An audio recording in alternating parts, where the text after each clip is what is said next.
Hey people, this is a 2005 Nissan X-Trail. I don't know what they call them in your part of the world, but in Australia that's what we call them. It's fitted with the Nissan 2.5 litre 4-cylinder petrol engine. It's a QR25 is the code. They are fitted to a lot of the Nissan cars. Hey, this one has blown its head gasket, which is fairly typical for these once they start getting a bit older. I've already diagnosed it, so if you're keen to see that, please check out some other videos. Other than that, let's hook into it and we'll go through all the steps. First thing I want to do, just to be sure, is remove a battery. Now, look, this is already missing the clips in here. That makes it easy. I'm going to be removing things that you may not have to remove. And the reason I do that is just so that I can get things on video a little bit easier for you. So let's zip this terminal off. And I just want to make sure it's not going to touch back up on there. Done. Next thing is I want to drain what's left of the coolant and the oil. So I'm just going to undo these caps. It just makes them drain out a little bit better. Let's take those away. And let's get underneath it. Okay, let's drain this oil out. It's a 14 mil. And I'm expecting this oil to not even look like oil.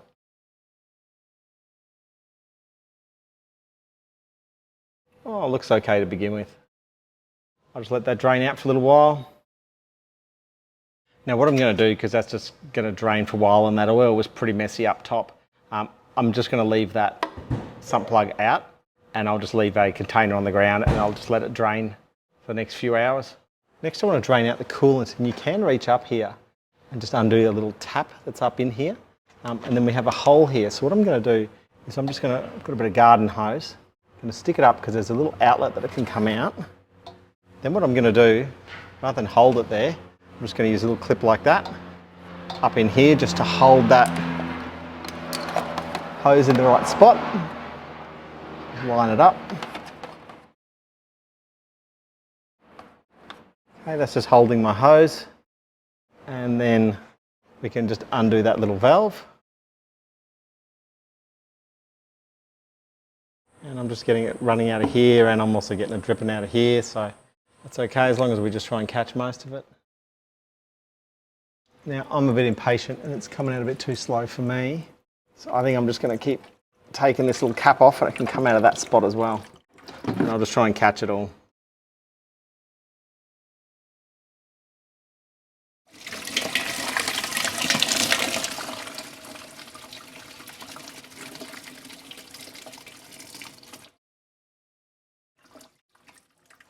Now that it's slowed down, it's coming nicely through that hole, but like I said, you could take this little piece of plastic, a couple of clips, move it out of the way, and you get a lot more access.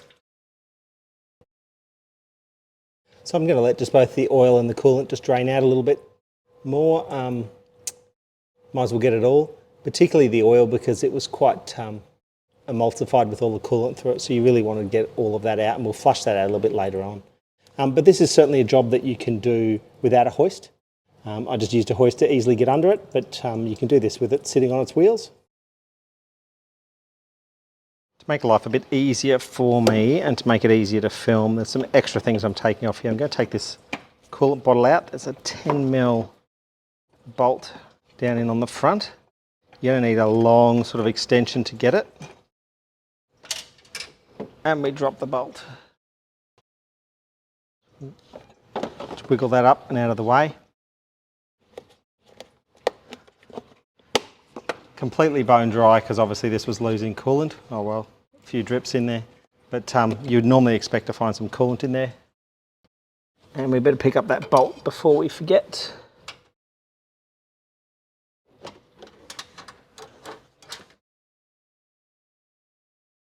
was the 10 mil bolt that came out. I'm just going to take this intake pipe off. Just get this little clamp out of here. Oh, that's a very loose fit on there. I'll check that later. That hose actually feels really hard. Okay, and we'll just get this clamp out of here.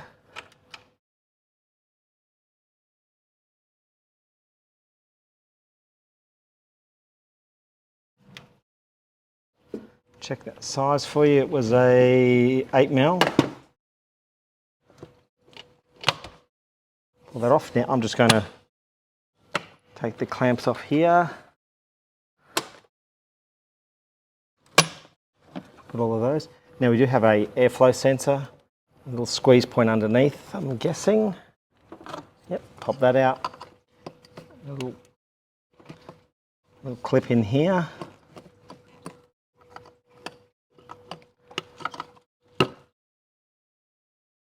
Be careful with these little clips, they just squeeze in from behind and then you can lift them out. It's best not to break them. Let's just take that up and out of the way. Quick look at our air filter there. It actually looks pretty new, but it looks pretty knocked about. Looks like someone stood on that one before they put it in. So I've just done that to give myself a little bit more room here. Interestingly enough, I found a few clips down in here. You always find a few bugs and stuff, but I don't usually find these sorts of clips, so looks like someone put them there. Actually, I'm just thinking a bit more. These might have been the clips that were in here that were loose on the front and it sucked them up. That's hilarious. So next thing, I want to get the alternator out, which means I need to take the tension off the accessory belt or serpentine belt. You can access it fairly easy. You can sort of tilt the wheel and sort of get in there. I'm just going to take the wheel right off, just so it's easier for me to get in. So it's 21mm nuts.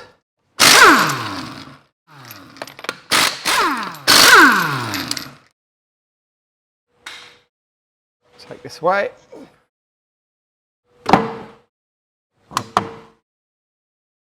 Next I just want to take some of these 10mm bolts out. Just holding this plastic guard in place. And to keep you on your toes, they're not all bolts. We'll throw some plastic ones in as well.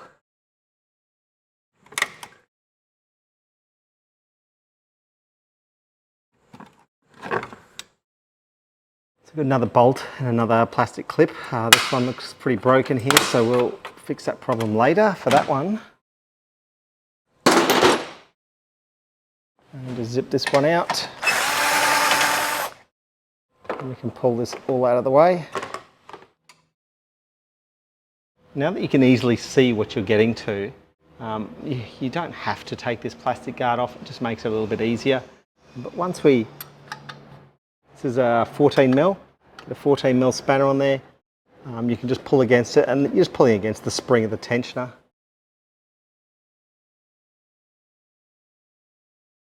Just noticing a little notch in my belt there. Doesn't look good. Have a look at that in a second. You can just pull it and then get it off one of the pulleys and then the belt can come away. And like I've just noticed, it is a good time to have a look at this belt. And you see stuff like that, it's time to replace. With the tension taken off the belt, removing the alternator now is a piece of cake. So let's just start with a couple of these smaller bolts that are in the way. Undo that one.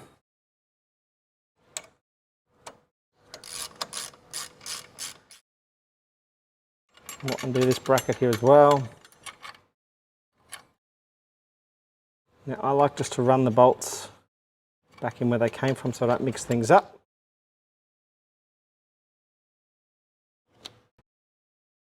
Now this little clamp here that holds the wiring in place, if we just pry that open a little bit there, it'll pop apart. I might do the one down here as well. So we've got a little bit of room.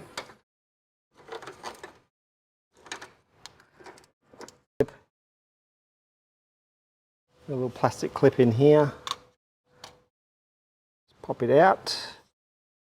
So just in here we should have a squeeze point and we should be able to lift that up and out. I'll just do it with that's it, squeeze it in. Just be careful not to pull it with the wires like I just did, that's not a good thing. And we're guessing under there about a 12mm. Yep, so 12mm under here.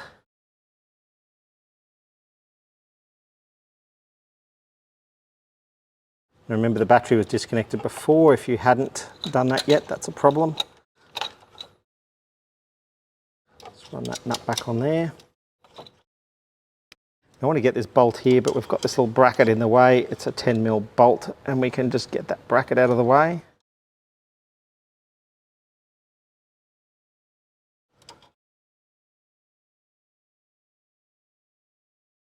Zip that off. Then we've got easy access to that bolt. Okay, so it's a 14mm,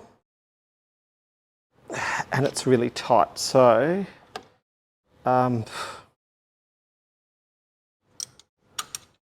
just look away for a moment. Don't follow what I'm doing here.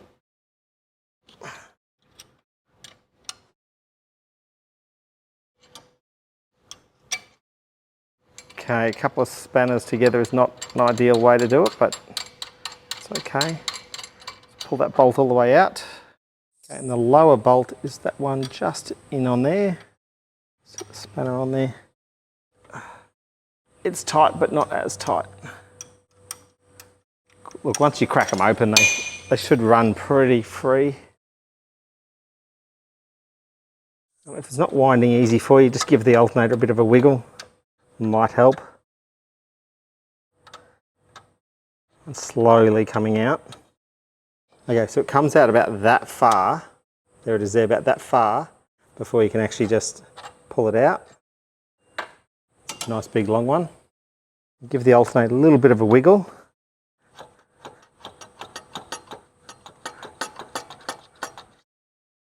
And we'll just work it out. It's just sitting tight on the bolt hole.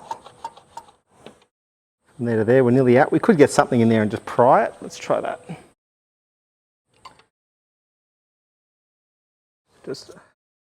Right, that's it. Just to pop it loose. And then let's see if we can slip it out of here somehow. Looks like it's going to be a pain to get out, so I'm just going to remove this bracket here as well. Just loosen it with a normal ratchet first, because they're as tight as.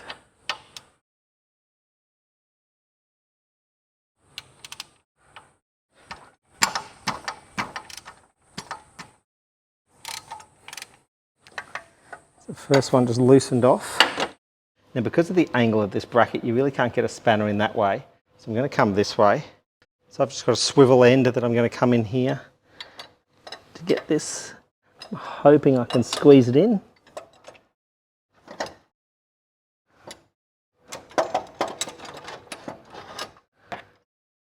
That's it. And then we just, once we've cracked it open, just a little bit of a swivel head like this will be enough to kind of get in here and run these out.